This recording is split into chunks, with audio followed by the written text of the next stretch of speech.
Dear students, आज हम बात करेंगे कि graphical method of representing data. अभी तक हम लोगों ने डेटा को, जितने भी डाटा थे सबको हम उसका फ्रीक्वेंसी डिस्ट्रीब्यूशन टेबल बना के कैसे बनाया जाता है उसको देखा। अब यहाँ पे थोड़ा सा देखेंगे कि किस तरीके से डेटा को हम एक ग्राफ के थ्रू जो है रिप्रेजेंट करते हैं। ठीक है, तो सबसे पहले तो हमने पढ़ लिया है बार ग्राफ के बारे में, जिसको बार ग्राफ को हमने क्लास 7th में ही पढ़ा था कि एक ऐसा रिप्रेजेंटेशन होता था कि जैसे मान लीजिए कि आपके पास क्या है, एक्स एक्सिस है, वाई एक्सिस है, और हम क्या करते थे कि एक रेक्टेंगल, जिस बार का मतलब क्या हुआ, बार का मतलब रेक्टेंगुलर अरेंजमेंट, ऐसा कुछ इस टाइप्स का आपने किया होगा रिप्रेजेंटेशन क्लास 7th में। ठीक है, तो ये आपको जो विड्थ होती है इक्वल विड्थ होनी चाहिए। ठीक, और इनके बीच में जो गैपिंग है वो भी इक्वल होना चाहिए। ठीक है, तो दैट मीन्स अगर हम इसको बोलें तो क्या हो सकता है कि bar graph is a pictorial representation. ठीक है, बार ग्राफ क्या होता है, पिक्टोरियल रिप्रेजेंटेशन होता है, पिक्चर का रिप्रेजेंटेशन होता है। जो न्यूमेरल डाटा हमारे पास गिवन रहता है, जो दिया रहता है, उसी पे बेस्ड होता है। ठीक है, जिसमें कि क्या होता है, हम रिप्रेजेंट करते हैं by number of rectangles. Number of rectangles को क्या बोलते हैं, बार बोलते हैं। और ऑफ यूनिफॉर्म विड्थ, उनकी जो विड्थ होती है कैसा होती है, यूनिफॉर्म होती है, हर जगह उनकी विड्थ क्या है, यूनिफॉर्म होती है। एंड वर्टिकली इरेक्टेड, ठीक है, वो वर्टिकली क्या होते हैं, स्टैंड रहते हैं एक्स एक्सिस में। ठीक और same base with equal spacing between them, उनके बीच में जो स्पेस रहता है इक्वल होता है। तो इस टाइप का जो रिप्रेजेंटेशन होता है वो क्या कहलाता है, बार ग्राफ कहलाता है। लेकिन हमें यहाँ पे क्या देखना है, हिस्टोग्राम के बारे में समझना है। ठीक है, तो हिस्टोग्राम क्या होता है कि जब हम जो बीच में स्पेस है, इस स्पेस को ख़त्म करके इस तरीके से इसका अरेंजमेंट कर देते हैं। जैसे यहाँ पे हम देख लेते हैं दोबारा, ये यहाँ पे बना हुआ है। ठीक है, आप हिस्टोग्राम को एक इस एग्जांपल के थ्रू समझिए कि कैसे हम हिस्टोग्राम के फिगर को बनाते हैं। आप यहाँ पे देख पा रहे हो कि रेक्टेंगल यहाँ भी है, यहाँ भी है, यहाँ भी, यहाँ भी, हर जगह रेक्टेंगल है। बट रेक्टेंगल, दो रेक्टेंगल के बीच में कोई भी स्पेस नहीं है। यहाँ पे बार, ठीक है, कोई भी गैप इसके बीच में आपको दिखाई नहीं दे रहा है। ठीक है, bar of a equal width with no gap between them, इनके बीच में देखिए कोई भी गैप दिखाई नहीं दे रहा है। ठीक है, तो इसको हम कैसे करते हैं, अब इसको समझते हैं। तो यहाँ पे देखिए दिया है हमारे पास, given below the frequency distribution of the monthly school fee of the 50 students का मंथली फ़ी यहाँ पे दिया गया है। तो यहाँ पे देखिए ये जो रेंज दिया है कितना है, 300 to 350, 300 to 350 जो स्कूल फ़ी है वो कितने स्टूडेंट का, 5। 350 से 400 के बीच में कितने स्टूडेंट का फ़ी है, 10। और 400 से 450 फ़ी देने वालों की संख्या कितनी है, 20। 450 से 500 के बीच में 8, और 500 से 550 के बीच में कितने स्टूडेंट हैं, 7 हैं। क्लियर। तो अब इस तरीके से हमको इसको बार ग्राफ पे नहीं रिप्रेजेंट करना है कि हिस्टोग्राम में रिप्रेजेंट करना है। तो हिस्टोग्राम में रिप्रेजेंट करने के लिए सबसे पहले आपने जो इंटरवल दिया है, इस इंटरवल को कहाँ पे रिप्रेजेंट करेंगे, एक्स एक्सिस से रिप्रेजेंट कर दीजिए, वो भी उनके बीच का जो एक सुटेबल स्केल। ठीक है, जैसे हमने कहा 1 सेंटीमीटर बराबर 300 हमने किया। ठीक है, तो आगे भी 1 सेंटीमीटर बराबर हमारा क्या होना चाहिए, 600, चूँकि 300 यहाँ इसके बीच में गैपिंग आ रही है। बट यहाँ पे देखिए 300 के बाद हमारे पास सिर्फ 550 के बीच में ही इसका रेंज दिख रहा है। इसीलिए यहाँ पे देख रहे हैं आप, एक किंक लगा दिए गए। एक किंक का यूज यही होता है कि जीरो से लेके हमने यहाँ पे जो 300 है, डायरेक्ट हम जीरो से 300 नहीं पहुँचे हैं, बीच में बहुत सारी चीज़ों को हमने छोड़ दिया है, डायरेक्ट हम 300 से स्टार्ट कर रहे हैं। अब 300 से स्टार्ट कर रहे हैं तो फिर आगे हमको कहाँ जाना है, सिर्फ 5 तक 50 तक जाना है, 350, मतलब 300 से 350 जाना है। दैट मीन्स यहाँ पे हमने ये रिप्रेजेंट कर दिया कि 1 सेंटीमीटर का जो यूनिट है कितना रिप्रेजेंट कर रहा है, 5 रुपीज़ को रिप्रेजेंट कर रहा है, 50 रुपीज़ को रिप्रेजेंट कर रहा है। ठीक है, तो दैट मीन्स किंग हम तभी लगाते हैं जब लार्ज नंबर रहते हैं और हमको इक्वल, जैसे 300 से स्टार्ट हमने किया और 300 के बाद 600 हम नहीं पहुंच रहे हैं, क्योंकि हम यहाँ पे तो किंग लगा दी, इसका 300 से स्टार्ट कर रहे हैं, लेकिन 300 के बाद क्या जा रहा है, 50 पे पहुँच रहे हैं। ठीक, फिर 350 के बाद 400 पे पहुँच रहे हैं। इसका मतलब हर जगह पे डिफरेंस कितने का है, 50-50 का डिफरेंस है। लेकिन यहाँ पे स्टार्टिंग हमें डायरेक्ट जंप करना है 300 से, ठीक है।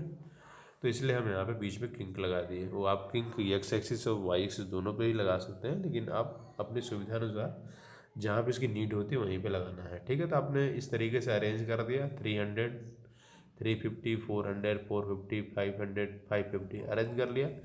अब आप यहाँ पे इसकी जो फ्रिक्वेंसी है, जो नंबर ऑफ स्कूल है, ये फ्रिक्वेंसी है, मंथली फ़ी आपका क्या है, क्लास इंटरवल है, ठीक। अब यहाँ पे देखिए जो नंबर ऑफ स्कूल है 5, 10, 20, 8, 7, अब मिनिमम कितना है 5 है, मैक्सिमम कितना है 20 है, ठीक। तो आपको क्या करना है, एक सुटेबल स्केल यहाँ भी लेना है। जैसे हमने क्या कर दिया यहाँ पे 5, 1 सेंटीमीटर कितना रिप्रेजेंट कर रहा है, 5 स्टूडेंट को रिप्रेजेंट कर रहा है, 5, 10, 15, 20, 25, क्लियर। अब यहाँ पे आपको मिल गया ए एक्स वाई एक्सिस पे भी आपने एक सुटेबल स्केल से क्या किया, इसको रिप्रेजेंट कर दिया। अब यहाँ पे देखिए कि 300 से 350 के बीच में रेंज क्या है, कितने नंबर ऑफ स्कूल्स हैं। अब यहाँ पे हम देख पा रहे हैं नंबर ऑफ स्कूल्स कितने हैं हमारे पास, ए आपके 5 है, तो 300 पे आप कितना जंप करेंगे 5, तो 350 भी कितना करेंगे 5 करेंगे। इस तरीके से हुआ, देखो 300 पे 5, 350 पे 5। अब इसको देखिए क्या करते हैं, एकदम मिला देते हैं, रेक्टेंगल बन जाता है। फिर या 350 पे कितना है 10, तो 350 को ही थोड़ा सा आप जंप कराएंगे, कहाँ तक 10 तक कराएंगे। और फिर 400 पे कितना, वो भी 10 है, तो 10 तक ऐसे बढ़ा दिए, हो गया ये। और फिर 400 पे देखिए कितना आ रहा है इधर 20, तो 400 पे ही जो 20 आया, जो 10 था उसी को आगे एक्सटेंड करके 20 तक कर देंगे, ठीक है। फिर 450 पे आप क्या करेंगे, 450 पे भी कितना जाएंगे 20 जाएंगे, इसको आगे एक्सटेंड करके इस तरीके से 20 बना दिए। फिर अगले वाले बॉक्स में क्या दिया है, 450 पे कितना 8 है, तो 450 पे ही क्या करेंगे आप, इसी को लेके आएंगे नीचे और 8 पे लाके यहाँ पे मार्क कर देंगे, ठीक। अब 500 पे देखिए कितना आ रहा है, 500 पे भी 8 है, तो 500 को ऊपर किया आपने, 8 तक का मार्क करके यहाँ पे ऐसे मिला दिया, ठीक। अब फिर देखिए यहाँ पे 500 से फिर 550 के बीच में दिया है, तो 500 पे कितना करना है 7, हमने यहाँ पे 500 को 7 के आसपास क्या करते हैं, यहाँ से मार्क कर देते हैं, ठीक। और फिर 550 पे भी देखते हैं कितना 7 है, तो उसको भी मिला देते हैं इस तरीके, ठीक है। इस तरीके से आपका क्या बन गया, ये एक बार ग्राफ आपका तैयार हो, हिस्टोग्राम तैयार हो गया, ठीक है। तो ऐसे करेंगे, और आप यहाँ पे देख पा रहे हो कि जो इनके बीच का जो गैप है इक्वल है, ठीक है। अब ऐसे ही हम एक और देखते हैं, क्योंकि हमारे पास एक और क्वेश्चन यहाँ पे है। तो यहाँ दिया है yearly saving in rupees of 30 students of class 7 are given below, prepare a frequency distribution table. तो आपको इस क्वेश्चन में क्या करना, पहले तो एक फ्रीक्वेंसी डिस्ट्रीब्यूशन टेबल प्रिपेयर करना है, और जब टेबल प्रिपेयर हो जाए फिर उसका क्या बनाना है, हिस्टोग्राम बनाना है, ठीक है। तो सबसे पहले तो आपको टेबल प्रिपेयर करने के लिए आपको 2 टेबल बनाने पड़ेंगे। पहला क्या, सेविंग, दूसरा क्या है, नंबर ऑफ स्टूडेंट्स। अब यहाँ पे देखिए सेविंग के लिए बोला भी है कि इसका जो क्लास इंटरवल कितना होना चाहिए, 30 to 40 होना चाहिए। हमने यहाँ पे क्या किया, पहला सेविंग कर लिया, इधर क्या ले लिया हमने, फ्रीक्वेंसी, फ्रीक्वेंसी ले लिया, या इसी को बोलते हैं क्या, नंबर ऑफ स्टूडेंट्स, ठीक। अब यहाँ पे देखिए जो क्लास इंटरवल 30 to 40 से स्टार्ट दिया है। अब चूंकि हम अगर 30 से 40 की बात करें, तो हम यहाँ पे देख सकते हैं कि 30 to 40 यहाँ पे क्लास सेविंग का इंटरवल हमने लिख लिया। अब इसके बाद जो है इसके आगे ये लिखेंगे, ठीक है। लेकिन 30 से 30 से पहले भी हमारे पास एक नंबर यहाँ पे 27 दिखाई दे रहा है। इसका मतलब 27 कहाँ पे आएगा, वो 20 से 30 के बीच में आएगा। इसका मतलब हमने यहाँ पे एक इंटरवल और ले लिया है 20 to 30 वाला भी, ठीक है। अब 20 to 30 के बीच में हमारे पास यहाँ पे ऑब्जर्व करने के बाद पता चल रहा है केवल एक ही नंबर आ रहा है, वो भी कौन, 27। तो इसकी फ्रिक्वेंसी कितनी है, 1। 20 से 30 का मतलब ये होता है कि 20 को इंक्लूड करना, 30 को इंक्लूड नहीं करना, इसको 30 वाले लास्ट वाले को छोड़ना है, लेकिन इस वाले से काउंट करना। मीन्स 20, 21, 22, यहाँ से लेके अगर आपके पास 29.99 चीज़ आ रही है, तो वो आपको वहाँ तक का नंबर को काउंट कर लेना है। बस 30 को काउंट नहीं करना है, क्लियर। तो इस तरीके से आपको यह समझना है। तो पहले वाले में क्या आ गया, आपका 1 आ गया, ठीक है। तो दूसरे वाले में कितना आ जाएगा, 30 to 40। अब 30 to 40 की बात हम कर रहे हैं, पहले में 1 आया, 30 to 40 का मतलब क्या है कि आपको क्या देखना, 30 से लेके कहाँ तक देखना है, 30 से लेके काउंट करना है कहाँ तक, 39.99 तक के कितने ऐसे नंबर हैं उसको आपको लिखना है, काउंट करके लिख लेना है। क्लियर। अब जब आप इसको काउंट करके लिखेंगे तो आप फाइंड करेंगे कितना, कि 30 to 40 के बीच में कितने आ रहे हैं नंबर, 6 आ रहे हैं। क्लियर। आप इसको काउंट करके देख लीजिए। फिर ऐसे ही आपको क्या करना है, 40 to 50 इसके बीच में ऐसे कितने नंबर आएंगे, वो भी 6 आएगा। और 50 to 60 करेंगे तो उसमें कितने आएंगे, उसमें आपका आ जाएगा 5 आ जाएगा। क्लियर। और इसी तरीके से आपको क्या करना है, सारे नंबर को इंक्लूड करना है जो कि आपके इस इंटरवल में पूरे आ जाएं। ठीक है, 50 to 60 हो गया। फिर 62 कितना करना है हमें, 60 to 70, फिर 70 to 80, फिर 80 to 90। ठीक। अब इतने के बीच में जितने भी नंबर है सबको यहाँ पे फ्रीक्वेंसी के कॉलम में मार्क कर दीजिए। क्लियर। अब जैसे आपने मार्क किया, मार्क करने के बाद फिर क्या करना है, आपको एक ग्राफ आपको प्लॉट करना है, जैसे अभी इसके पहले आपने किया। ठीक है, क्या करते हैं, इस तरीके से आपने क्या किया, अरेंज कर लिया। ये आपका फ्रीक्वेंसी, ये आपका क्या है, ये एक्स एक्सिस है, एक है वाई एक्सिस है। और हम क्या करते हैं कि जो इंटरवल होता है, क्लास इंटरवल है, उसको आपने क्या किया, एक्स एक्सिस पे प्लॉट कर दिया। ये आपका ओरिजिन है। और जो सेविंग है, सेविंग को कहाँ पे करेंगे हम, जो नंबर ऑफ स्टूडेंट या फ्रीक्वेंसी है, फ्रीक्वेंसी भी क्या कर देंगे, वाई एक्सिस पे कर देंगे। ठीक है। अब फ्रीक्वेंसी में आप ये देखेंगे कि जो टोटल आपने फ्रीक्वेंसी को लिया है और पूरे को ऐड करेंगे तो टोटल कितना, 30 ही आना चाहिए। अब फ्रीक्वेंसी में आप देख रहे हैं कि मिनिमम कितना 1 है, अब मैक्सिमम कितना है, 5 है। अब क्या करेंगे, पहले तो यहाँ पे आप इसको मार्क कर लीजिए, कितना, 20 से 10।